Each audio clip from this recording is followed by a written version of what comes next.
सुदामा ना चाहते हुए अपने बचपन के मित्र कृष्ण से मिलने चला। द्वारकाधीश के महलों के अंदर जाने का प्रयास किया तो द्वारपालों ने रोका।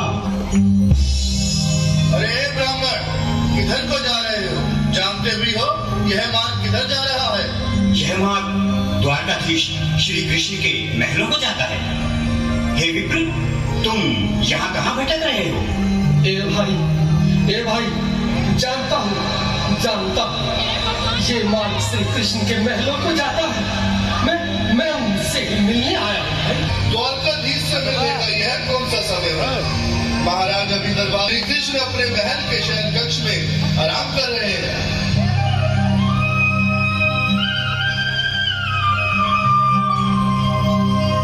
देखो देखो ये गरीबी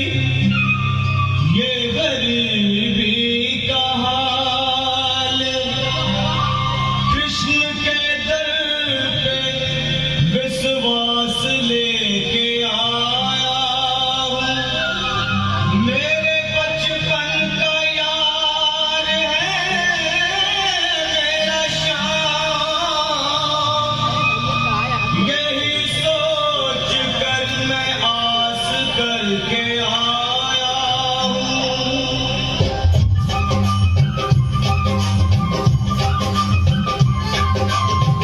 अरे द्वारपालो, कन्हैया से कह दो।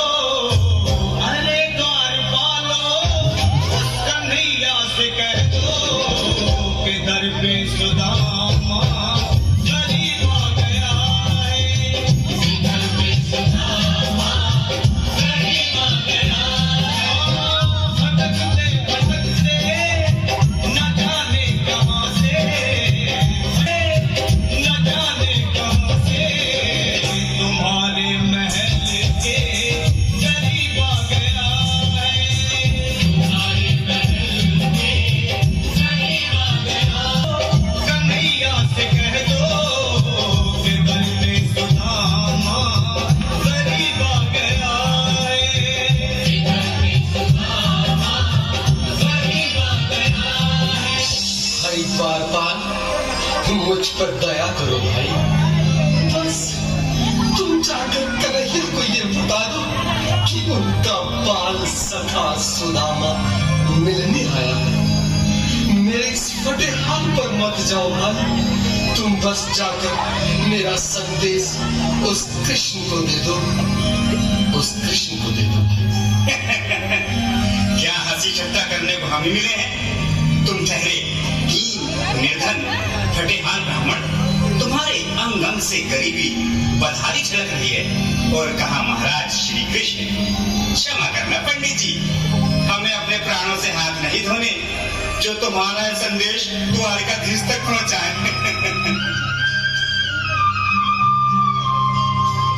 न सर पे है पगड़ी, न तन पे है जामा, बता दो कन्हैया को नाम है सुदामा।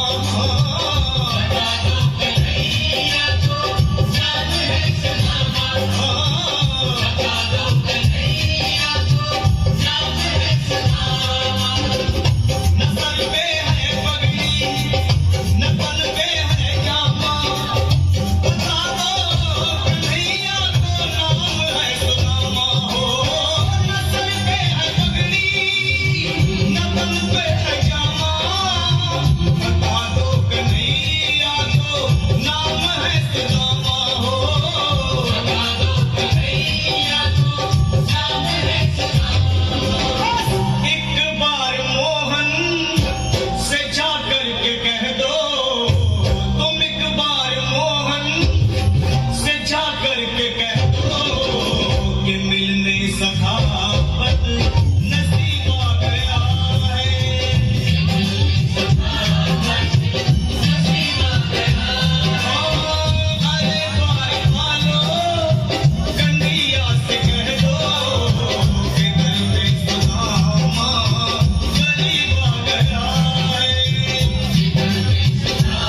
कांप रही है। लगता है जैसे प्राण हाथों को रखे हैं। भगवान न करे अगर ब्राह्मण ने यही प्राण त्याग दिए तो, और अगर ये सच में द्वारकाधीश का मित्र हो तो क्या होगा भैया? सही कहते हो। अगर ब्राह्मण हत्या का पाप लग गया तो पीढ़ियां नरक भोगेंगी। अगर महाराज का मृत्यु हुआ तो दुर्दंड का भय है। अपनी आने वाली पीढ़ियों को नरक में डालने से तो ये संदेश पहुंचाने ही ज्यादा अच्छा है। क्यों ना महाराज का संदेश पहुंचा दे? ऐसे करो, तुम जाओ भैया। तुम जाओ भैया, तुम उम्र में बड़े ठहरे, मेरी बात तो समझो, तुम ही जाओ। देखो भाई, मैं ठहरा बाल बच्चेदार परिवार वाला, मेरे बूढ़े माँ बाप हैं, तुम ठहरे कुंवारे अकेले। अच्छा, मैं ही जाता हूँ। बिल्कुल थोड़ा रास्ता दे दे, बिल्कुल बीच में ही। मनोज सिंह जी, आज फिर लीलाधारी के चेहरे पर मुस्कान है। लगता है जरूर कोई नई लीला रचने वाले हैं। द्वारकाधीश की जय हो। कहो द्वारपाल, इस समय कैसे आना हुआ? महाराज क्षमा चाहता हूँ, पर कारण ही कुछ ऐसा है। द्वार पर एक ब्राह्मण स्वयं को रुक क्यों गए? आगे बोलो।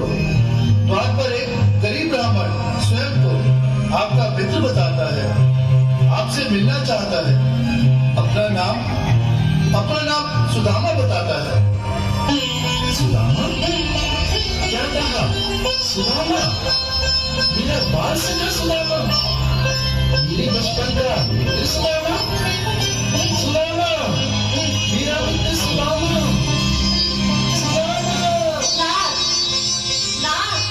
वस्त्र संभाले, चरण पादुका तो पहन ले। स्वामी, स्वामी, स्वामी, स्वामी। तालियां बजाइए, आगे देखिए, भक्त आगे भगवान का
मेरी बात सखा, शर्माना कैसा?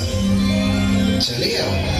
रुक्मणी, रुक्मणी, मेरे मित्र के स्वागत की तैयारी करो। घबराओ मत। सुदामा, सिंहासन पर बैठो। नहीं, नहीं, मैं आपके सिंहासन पर कभी नहीं महाराज। ये बात मुझसे न होगा। ये द्वारकाधीश, मैं मित्र